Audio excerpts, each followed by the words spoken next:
Joining me virtually from the US is Plumptre, a social entrepreneur and wealth management expert. She serves as the co-founder and CEO of Volition Cap and Volition Blue, championing middle-class wealth in Africa and the diaspora. Thanks for coming on Business Week, Subumi. Great to have you. Thank you. It's lovely to be here.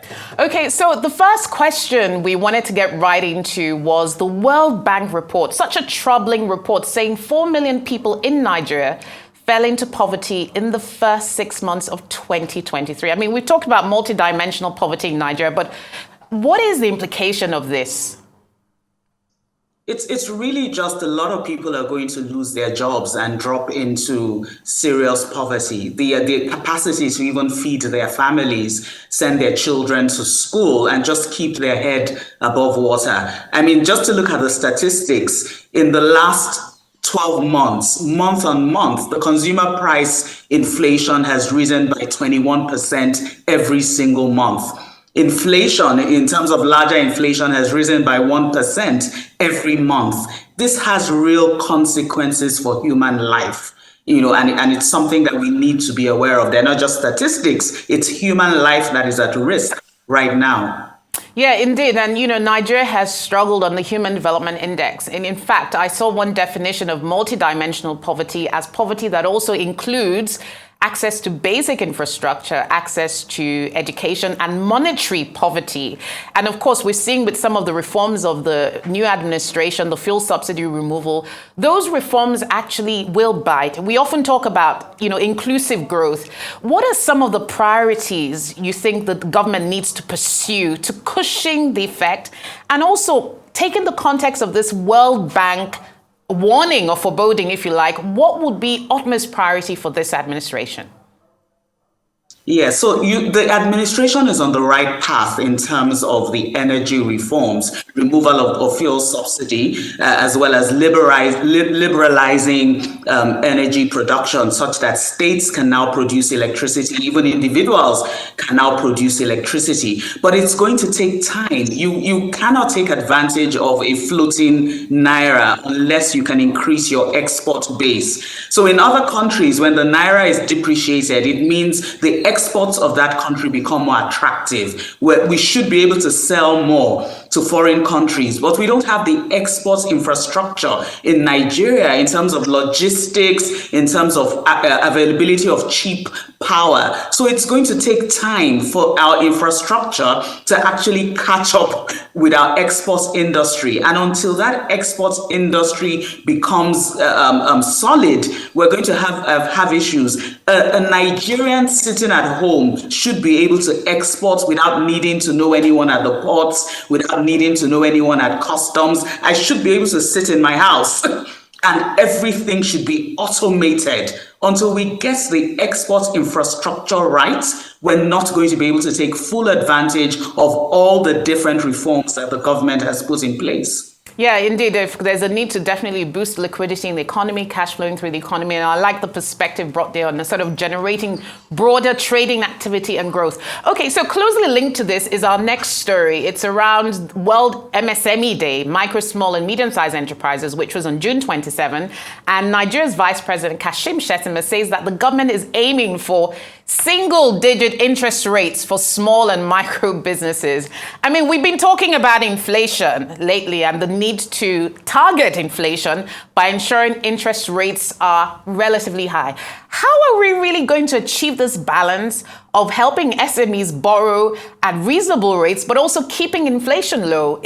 Was that just a symbolic statement? How will the government execute that plan in your mind? Yes, it's even just a challenge of access. So if you look at the power of small and medium enterprises, they comprise 46% of our GDP and employ 80% of the country's workforce. 80%, that's huge. That's a huge amount, so yes. It's a huge amount. They're the backbone of the economy. So access to credit, access to loans is so important, but it's also a problem of educating the market. A lot of SMEs don't have the capacity or even the structure to take on debt. So what are we doing to help educate SMEs so that they become more structured, have the literacy and have the education to access debt? Are we putting out this information in different Nigerian languages? Are we putting out this information via text message? How are we sending this information out, and how are we helping them to even access some of these benefits? The problem of access is key.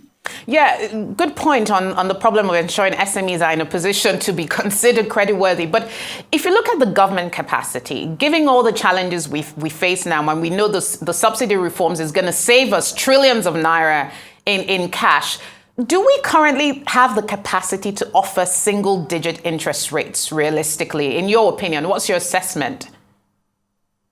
I think we do, because remember, even access to credit goes beyond just what the government can do. Even private institutions, multilateral institutions and multilateral donors are interested in growing Nigeria's SME base.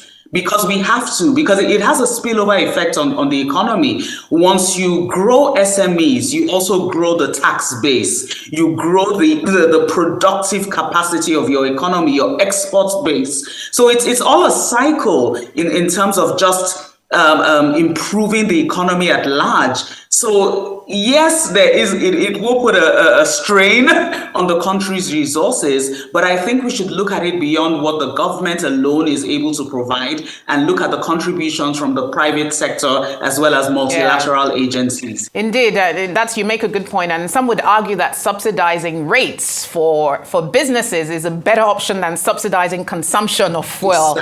So, of course, exactly. You make a good point. And I have to ask you a question. You are all about wealth management and wealth creation for Africans and for Nigerians and for those in the diaspora. Looking at sort of the idea of creating inclusive growth, what are some of the ways we can actually create wealth for people who run their own businesses, generational wealth?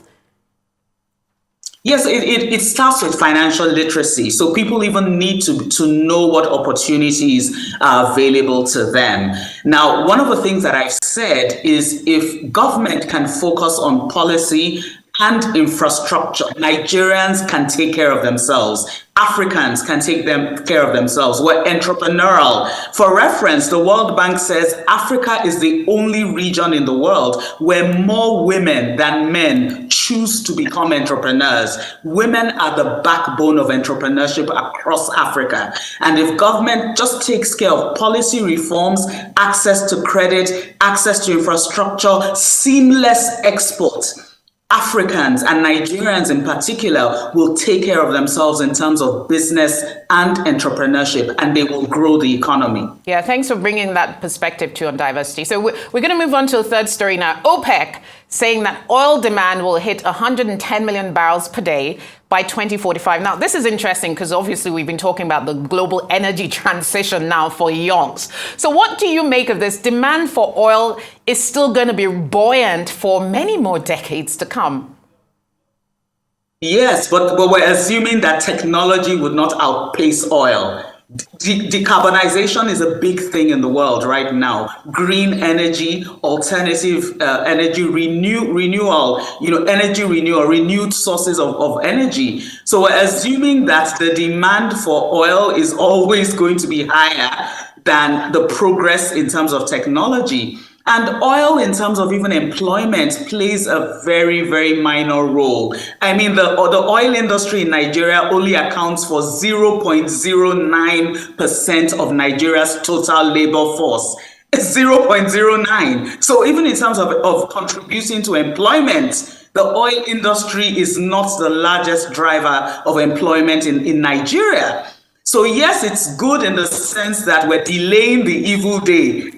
But at the end of the day, technology is going to outstrip the demand of oil. And we're already beginning to see that in more developed countries. Yeah, thanks for that perspective. Interesting to see a slight difference between OPEC's view on oil demand and the International Energy Agency's view on oil demand. Okay, so we have one more story to get through. I know you're there in the US. There's been talks of rate rises all over the world.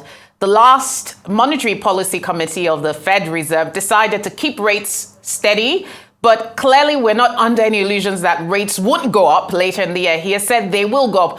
What do you make of the impact of this policy stance of the Federal Reserve on the US economy and the broader global economy?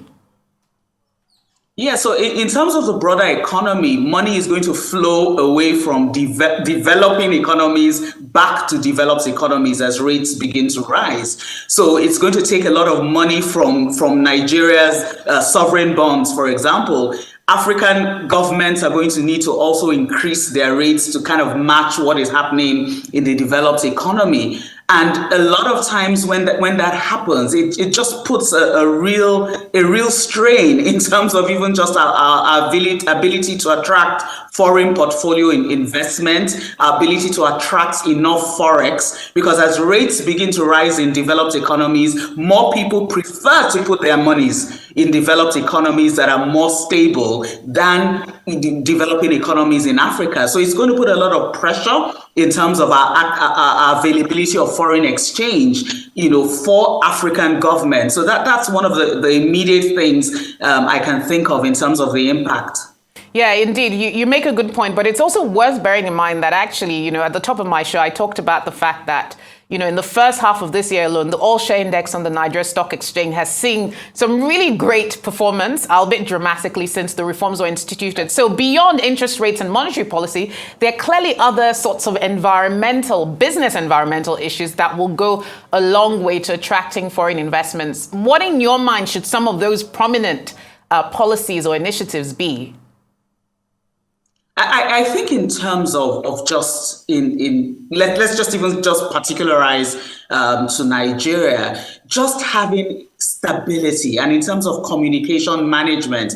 I mean, I was saying I can't imagine in the US waking up overnight and the Fed chair has resigned or has been sacked overnight without any sort of dialogue with the financial community, without any sort of warning. So just policy stability. Can we just not wake up and we're seeing transformations across our government without any warning? These sorts of things send a signal to foreign portfolio investors. We need stability. We need engagement. We need a buy-in, with the financial community before certain decisions are announced publicly, for the world to see.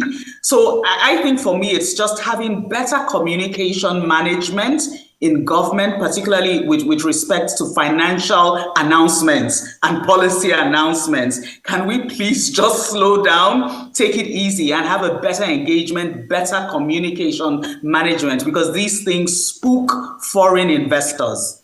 Yeah, thanks for those views, Subemi. Some would argue that things had gotten so bad that some drastic moves were needed, indeed. And in fact, the announcement of the suspension of the CBN governor did actually lead to rising investor sentiment on the markets, bond markets and equity markets. So interesting to see the diverse opinions and perspectives around the world. Thank you so much for your great insights, Subemi Plumptre, CEO of Volition Capital. Look forward to having you again on the program soon. Thank you.